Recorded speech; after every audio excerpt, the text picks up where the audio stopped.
This is a tweet I sent Monday, February 19th about Empowerment Ministries sponsorship of In Search of Liberty movie to educate all teenage school children on our Constitution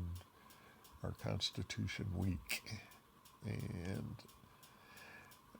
it shows the YouTube of the movie trailer, how you can contribute a dollar at paypal.me/empowernow or purchase tickets at tug.com events. So I sent it to Brian Hughes, the author of the Constitution Week Law, Senator Ted Cruz, who knows the Constitution, Senator Bob Hall, who knows and defends the Constitution, Rep. Louis Goldberg, same thing, and Rep. Matt Schaefer. Hopefully these guys will have a dollar that they can kick in to